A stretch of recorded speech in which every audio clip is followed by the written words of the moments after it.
Hi guys, today is November 9th, 2020, and futures are jumping like crazy. I believe Dow futures are up 5% or so.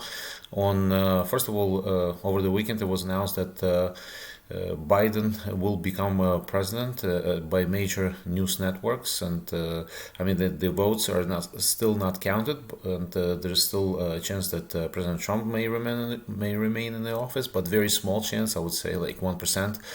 And but that's not bad for Wall Street, because Wall Street likes that there will be a divided government, as Senate remains pretty much like 75-80% remains Republican, and White House obviously will be Democratic with Kamala Harris and a new President Biden.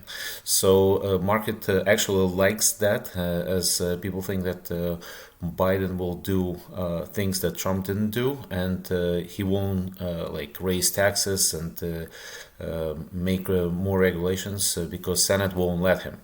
So futures are jumping on this, and another news is Pfizer and BioNTech reported that their vaccine is 90% successful or effective, and people actually love that news, and especially some of the stocks like cruises and airlines, they're all jumping pre-market because of this news, and obviously BioNTech and Pfizer are jumping on this news as well. Okay, so let's jump to other news like SPY, ETF for S&P 500, and the SPY clearly for me has a W pattern. It's a bullish pattern, and looks like it's going higher even after being higher pre-market. So I think it's going to go significantly higher and run till the end of the year, like I said previously. Okay, so let's jump to stocks. Some of the stocks. Before we do that, if you want to check out my trades on pretty much everyday basis, you can check out my description, a link in the description to my Patreon group. Okay, so let's jump with CVS. Okay, CVS is higher pre-market, like everything else is higher, and they reported actually on Friday better than expected results, beating top and bottom. CVS is considered to be a value stock and will probably go higher, but right now it's pushing a little bit the overbought territory, so I would wait for CVS to come down after this surge. But in general, CVS is a good company, and actually there is a level here that it may break out of, even though it may seem overbought, but it may break out of that level. Okay, so around $66, but we'll see what happens. I mean, I still want to, if I want to buy CVS, I want to buy it lower. Okay, so let's jump to another stock, VIC, Viacom. So Viacom earned 91 cents, 11 cents above estimates. Results were helped by stronger demand for streaming CBS Showtime and CBS All Access. So Viacom was pretty much in a flat line, dead money for a while, and right now I think it may go actually higher, and I like the stock in this range, HSY.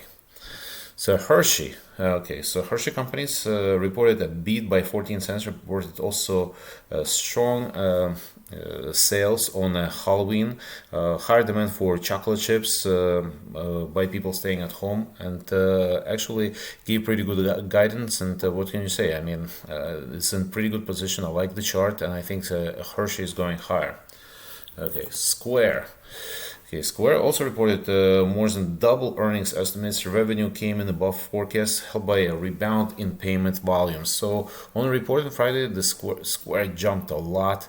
Actually, right now it's trading a little bit lower. I have to see what the news is, but in general, Square is a really good company and it's in pretty good position to go higher.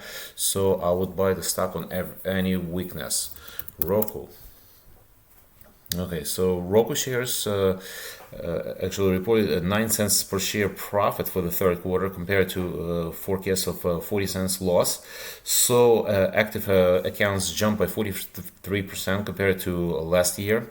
And what can you say? I mean, looks like shares are trading lower, and it could be in connection to people jumping to other stocks and selling these so-called growth stocks and jumping into value. But in general, I would also buy Roku on any weakness. Okay, Peloton. Okay, so Peloton also beat estimates by 9 cents. Revenue beat as well on strong demand for Peloton's at-home exercise equipment. And also company warned of supply constraints due to high demand. Okay, so the shares initially dropped on the announcement on Friday, but then recovered. But looks like it's opening lower as looks like all the at-home stocks, stay-at-home stocks are getting hit with the news from BioNTech and Pfizer. But I would also buy Peloton on significant weakness. Okay, ZG. Zillow Group. So Zillow Group is triple consensus estimates by 11 cents. Reported unadjusted profit for first time in 3 years, and largest in its history. So Zillow Group jumped on the results, and looks like it's sitting in overbought territory. I would wait for Zillow to come down a little bit to buy it. Okay, Take-Two Interactive. TTWO. Okay, so Take-Two Interactive is a gaming company, raised its annual sales forecast after quarterly earnings beat Wall Street forecasts based on a strong projected demand for some of its video games. Okay, so Take-Two jumped on the results, and I really like the stock, and it's also a stay-at-home stock, and it also looks like dropping pre-market because of that, because people are abandoning growth stocks, stay-at-home stocks, and jumping into value stocks. Okay, so right now it's trading a little bit lower, and like I said with previous stocks, I would buy it on any weakness. Okay, so in general, stocks that are going up today are pretty much value stocks like Boeing. Okay, Boeing is up a lot, and airlines like AAL is jumping like tremendously, and LUV is jumping also a lot. Okay, so Delta Airlines. So all airlines are jumping. Cruise ships stocks are jumping like RCL and CCL. They're all like hugely up pre-market. Okay, because of the news from BioNTech and Pfizer. Okay, and obviously BioNTech BNTX, which I like a lot, is jumping a lot as well. Okay, so also for solar stocks are jumping today. FSLR, for example, and RUN and SPWR. Okay, they're all jumping huge this morning. CSAQ. Okay, CSAQ, and going higher, but in general I like these stocks even after the initial jump. I think they will go actually even higher than that, and tremendous position has actually Tesla. Tesla is in an unbelievable position to go higher because they have solar, they have EV, electric vehicles, they have all the businesses that do well under Biden administration. And the funny part is that if Biden won't be able to raise taxes because of the divided government, which is Senate staying Republican, that's really good news for Tesla.